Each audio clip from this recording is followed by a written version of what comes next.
I took my driving theory test over a year ago, and today I'm going to be retaking a mock test to see if I'm still worthy. It's going to be quite embarrassing if I don't pass. So I'm here on the official DVSA Theory Test Kit app. They have unlimited mock tests for anyone who wants to practice. Now, don't be like me and take your test with no practice.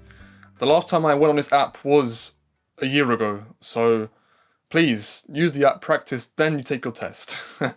This test is out of 50, so there are 50 multiple choice questions, and to pass you need to get 43 of them right. You're following a large vehicle.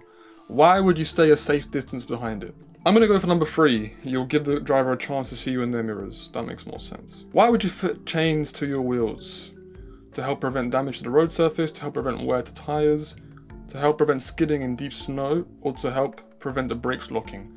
This one I think is to do with weather conditions, so that's deep snow. Why are these yellow lines painted across the road? Okay. This one I believe is to do with speed. Yes, to make you aware of your speed. I'm gonna go for C. You're waiting at a level crossing. What must you do if a train passes but the lights keep flashing? Carry on waiting, right? Until it opens. See, the thing with this test is there are a lot of trick questions, a lot of really dumb questions. You just have to pick the safest option, let's say. Even if it's not that safe for you, even if it's kind of dumb, but just be as safe as possible. That's the key. Just be as safe as possible, and you'll pass. Who has priority on unmarked crossroads? Oh, no one has priority, I think. When must you use dipped headlights during the day? All times, right? All the time. You're following a large vehicle as it approaches a crossroads. What should you do if the driver signals to turn left? Wait for the driver to finish turning. See, it's really just dumb. It's annoying. You're carrying an 11-year-old child on the front seat of your car. They are under 1.35 meters, 4 feet 5 inches tall. What seatbelt security must be in place? They must use an adult seatbelt. They must be able to fasten their own seatbelt. Probably not. They must use a suitable child restraint. They must be able to see clearly out the front window. Well, what's the obvious answer, right? They must use a suitable child restraint. What should you do if you're being followed by an ambulance showing flashing blue lights? Now, if you get this question wrong, you shouldn't have your license. Pull over as soon as it's safe to do so. Or accelerate hard to get away from it, if you're scared. Where should you stop to rest if you feel tired while you're travelling along a motorway? At the nearest service area, not on the hard shoulder, because that's where you would speed up if you're coming onto the motorway. Slip road is where you would come onto the motorway as well, so no. And the central reservation is very dangerous, you shouldn't do that, no. On a motorway, a lorry has stopped in the right-hand lane. What should you do when you see the sign on the lorry? Move into the right-hand lane, stop behind the flashing lights, pass the lorry on the left, or leave the motorway at the nearest exit. Well, clearly, the arrow is indicating for you to change lanes, so pass the lorry on the left. You're carrying 2 13-year-old children and their parents in your car. Who's responsible for seeing that the children wear seatbelts? Now, this is actually something they might ask you on your practical test, and the driver is always responsible for everyone in the car, even if you're not their parent. So, you, the driver. Why is it important to make full use of the slip road as you join the motorway? Because there's space available to turn around if you need to allow you direct access to the overtaken lanes, to allow you to fit safely into the traffic flow in the left-hand lane, and because you could continue on the hard shoulder. The slip road is used for you to gain speed before you join the motorway. So say you're joining a motorway that's 50 miles an hour and you're traveling at 30, the slip road allows you to increase your speed to then safely join the same speed as the traffic. Why did I wink? I don't know. You're approaching a crossroads. What should you do if the traffic lights have failed? Brake and stop only for large vehicles? That wouldn't make much sense. Brake sharply? That's already wrong. It's dangerous. Be prepared to brake sharply to stop? Also quite dangerous, I think. But I believe it's the last option, which is be prepared to stop for any traffic. So always be cautious. What does this sign mean? Ooh. I'm usually good with signs, but this one, I forget. I believe it's with flow bus and cycle lane. Yeah, I'm gonna go for that. When are you not allowed to sound your vehicle's horn? I believe it's C, between 11:30 and 7 AM in a built-up area. You're driving a car that has a diesel engine. What can a loose filler cap on your fuel tank cause? Oh, okay, it's a tough one. It can make the engine difficult to start. It can make the road slippery for road users. It can improve your vehicle's fuel consumption. That is obviously wrong.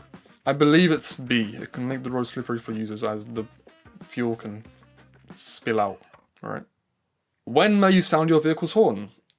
To give you right of way, to attract a friend's attention, to warn others of your presence, to make slower drivers move more. It's the obvious answer, which is to warn others of your presence, only when necessary. You're approaching a zebra crossing. What should you do if pedestrians are waiting to cross? Actually, waving at them is wrong. If you do that on your practical test, it's either a minor or possibly even a serious fault. So don't wave at anyone on the crossing. Do what you're supposed to do, which is slow down and prepare to stop, but don't wave anyone across, because you could stop, but a motorbike can come past you and not see them, and that can be very dangerous. So do your part, stop, but don't encourage anyone to cross. What should you do if your anti-lock brakes, ABS, warning light stays on? Check the brake fluid level, check the foot brake free play, check that the parking brake is released, have the brakes checked immediately. I believe it's the last one, which is have the brakes checked immediately, as the ABS is kind of a brake assist that you have on your car. So I go for the last one, have the brakes checked immediately. Traffic officers operate on motorways and some primary routes in England and Wales. What are they authorised to do? Stop and arrest drivers who break the law?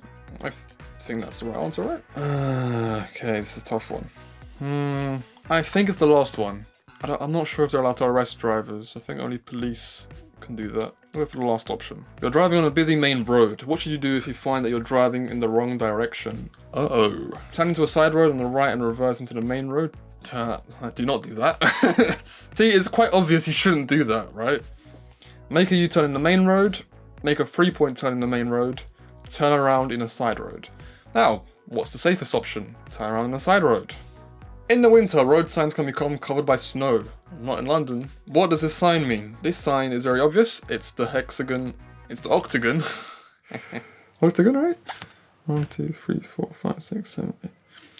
So this sign is very distinct. It's the octagon-shaped red sign, which means stop. You're driving a car fitted with automatic transmission. When would you use kick down? Oh, I don't know what that is, but I believe it means when you kick on your brakes, so to brake progressively. What advice would you give to a driver who has had a few alcoholic drinks at a party? Have a strong cup of coffee and then drive home. Drive home carefully and slowly, also dangerous. Go home by public transport, that's a good option. Wait a short while and then drive home. Well, clearly, if someone's had a few too many drinks, they shouldn't drive at all, so take public transport. What does this sign mean? I believe it means traffic lights out of order, right? Red line through traffic lights. See, a lot of these questions are just common sense. If I get this wrong, then that's quite embarrassing, but...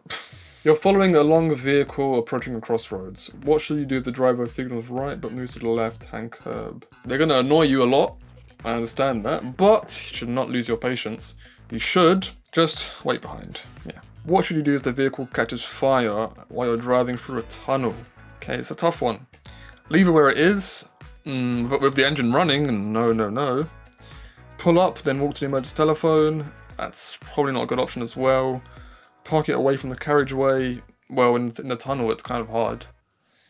Drive out the tunnel if it's safe to do so. I think that's probably the best option. Drive out the tunnel, the fire won't be trapped in the tunnel, and that's safer for everyone. When may you use hazard warning lights? From what I remember, is to warn traffic of a hazard ahead. I believe, if I remember correctly, it's the first one. There's been a collision.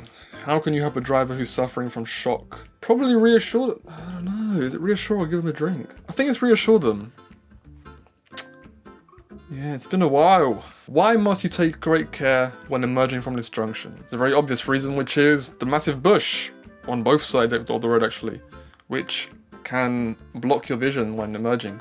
So, the option is, the view is restricted. What requires extra care when you're driving or riding in windy conditions? I believe passing pedal cyclists, as they are at a higher risk of falling over due to heavy winds.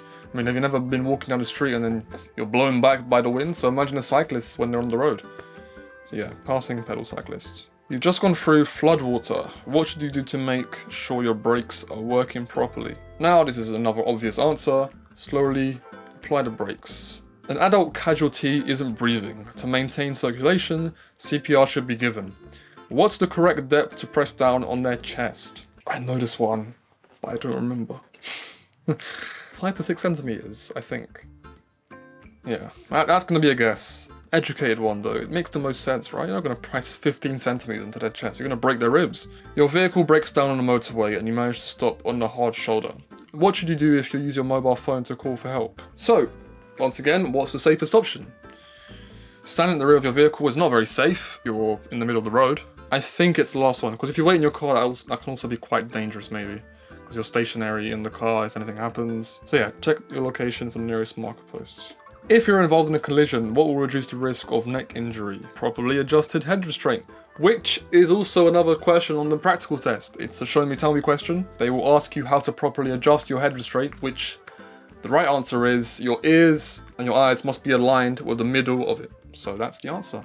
So I mean, if you get it wrong on your practical test, it's only a minor, but why would you risk getting a minor for such an easy question, right? Are passengers allowed to ride in a caravan that's being towed? Yes, if they're over 14. No, not at any time. Only if the seats in the towing vehicle are full. Only if a stabilizer is fitted. The answer is no. You want to reverse into a side road. What should you do if you aren't sure that the area behind your car is clear? It's a tough one. I'm stuck between 1 and 2. Look through the window or go out and check. Go out and check. Let's be safe, right? They want us to be safe, let's be safe. You're driving in a slow-moving queue of traffic. What should you do just before changing lane? Sound the horn and flash your lights? No, that makes no sense. Look for motorcyclists filtering through the traffic. Would be a good option. Give a slowing down arm signal. No, not necessary. Change down to first gear. Also, not very necessary, I'd say. Look for cyclists. You're following 2 cyclists as they approach a roundabout in the left-hand lane. Where would you expect the cyclist to go? Well, if you're in a car, you can either go straight or left. You would expect them to go left, right? Because they're not going to cut across loads of cars. They're going to go left. You've driven up to a pelican crossing. What must you do while the amber light is flashing? Give way to any pedestrians on the crossing, as they have right of way, I guess. If it's green, then you have priority, but obviously you're not going to run them over. So in any case, you'd give way to any pedestrians on the crossing. What does this sign indicate? Oh, no. It's a very rare sign, right? Picnic area? No. I think it's diversion route. What's the legal minimum insurance cover you must have to drive on public roads? The answer is, straight and simple, third party only, which covers the other driver if you're in an accident, not yourself. You're driving at night. What should you do if you're dazzled by a vehicle behind you? Set your mirror to anti-dazzle position. What should you do if you're driving a slow-moving vehicle on a narrow, winding road? Winding road. Winding? Yeah, whatever. Once again, going for the safest and most logical option. Give a left signal when it's safe for vehicles to overtake you. What's the speed limit for a car towing a caravan on a dual carriageway? Oh, it's another trick question because it's not talking about national speed limit. Or is it? Oh, is it 60 or 50? I'm gonna go for 50. What should you do when you're driving in snowy conditions? Brake firmly and quickly? No. Brake gently in plenty of time. There we go. Okay, so the last 3 questions are case study questions with videos, so you have to watch them and answer the questions. What do the lines along the center of the road mean? They mean no stopping, no overtaking, they mark the center of the road, there's a hazard ahead. Oh, actually, I believe the longer the lines are, the greater the hazard ahead. So, I'm gonna go for that one. You want to overtake the tractor. What should you do? Right. Speed up and overtake before you get to the bend. Stay behind and wait until you have a clear view. Overtake straight away after the oncoming car passes. Sound your horn and make the tractor pull over.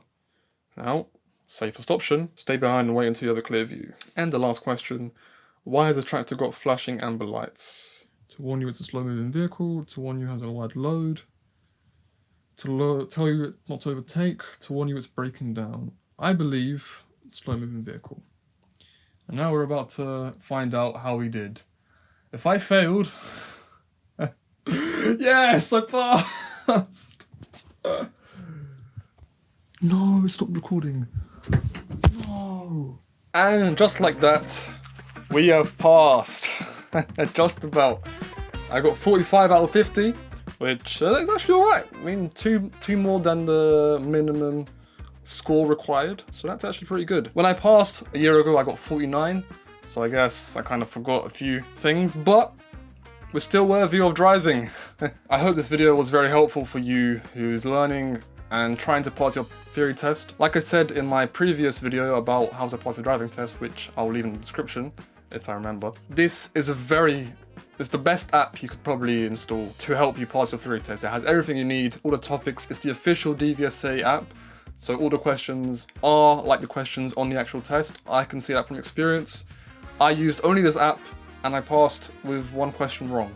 So it has everything. It has the multiple choice questions. It has the hazard perception as well. This is a great example, a great way of passing your theory test, and I hope this video was fun and informative. If you have any questions, please leave them in the comments and I will be glad to answer them. But yeah, see you next time.